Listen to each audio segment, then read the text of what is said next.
Assalamualaikum warahmatullahi wabarakatuh.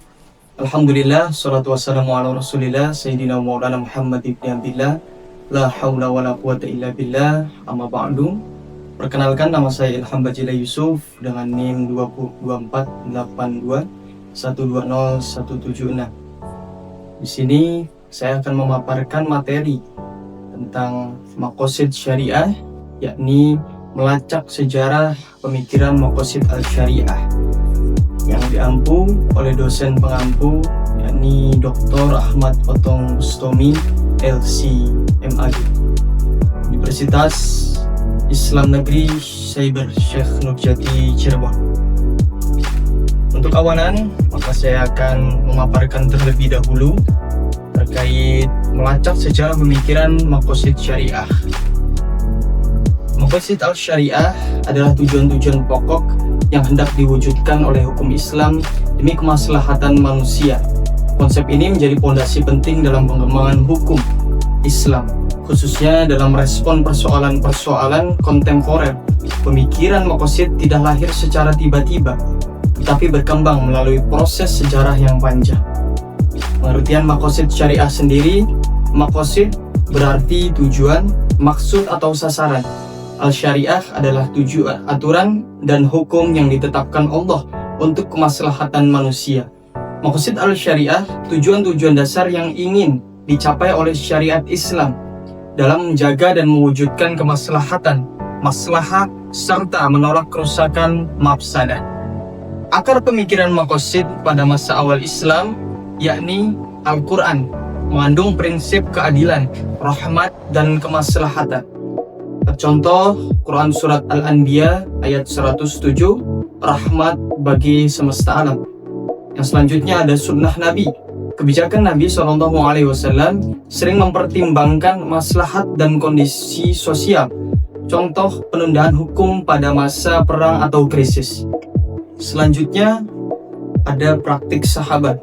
Umar bin Khattab mengukuhkan hukuman potong tangan saat masa paceklik, penetapan kebijakan administratif demi kemaslahatan umat.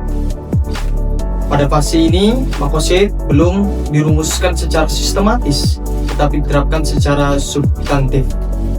Selanjutnya ada periode formatif abad 3-5 Hijriyah.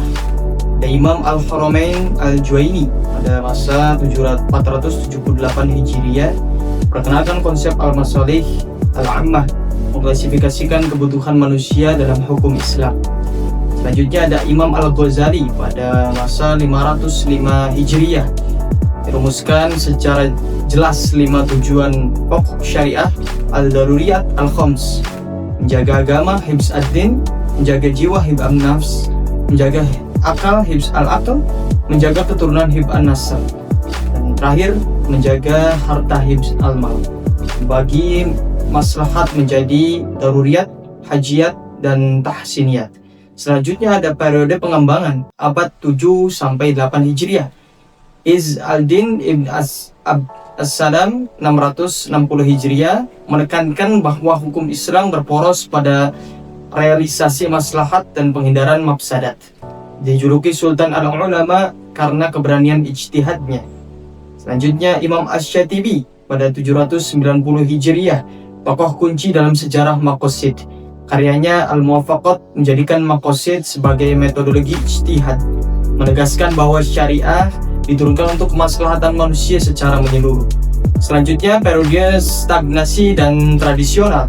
Pemikiran maqasid kurang berkembang karena dominasi taklid. Fokus kajian fikih lebih bersifat tekstual dan mazhabi. Maqasid tetap ada, tetapi tidak dijadikan pendekatan utama ijtihad. Kebangkitan pemikiran maqasid modern. Muhammad Thohir Ibn Ashur 1973 Masehi mengembangkan maqasid sebagai disiplin ilmu independen, menambahkan maqasid seperti kebebasan, keadilan, dan kesetaraan. Ada pula tokoh kontemporer seperti Yusuf Al-Qaradawi, Jazet Auda, Ahmad Traisuni mengembangkan maqasid untuk isu HAM, demokrasi, ekonomi, bioetika, dan lingkungan. Signifikansi maqasid al-syariah menjadi dasar ijtihad kontemporer, menjembatani teks dan konteks, menunjukkan fleksibilitas, relevansi hukum Islam sepanjang zaman. Sejarah pemikiran Maqasid al-Syariah menunjukkan dinamika intelektual hukum Islam dari masa klasik hingga modern. Dengan memahami akar dan perkembangannya, Maqasid dapat dijadikan pendekatan strategis dalam merumuskan hukum Islam yang berkeadilan, humanis, dan kontekstual. Kiranya itu materi yang saya dapat paparkan. Kurang dan lebihnya mohon maaf. Wallahul muwaffiq ila aqwamit thoriq. Jazakumullah ahsanal jaza. Wabillahi taufiq wal hidayah. Wassalamualaikum warahmatullahi taala wabarakatuh. Terima kasih.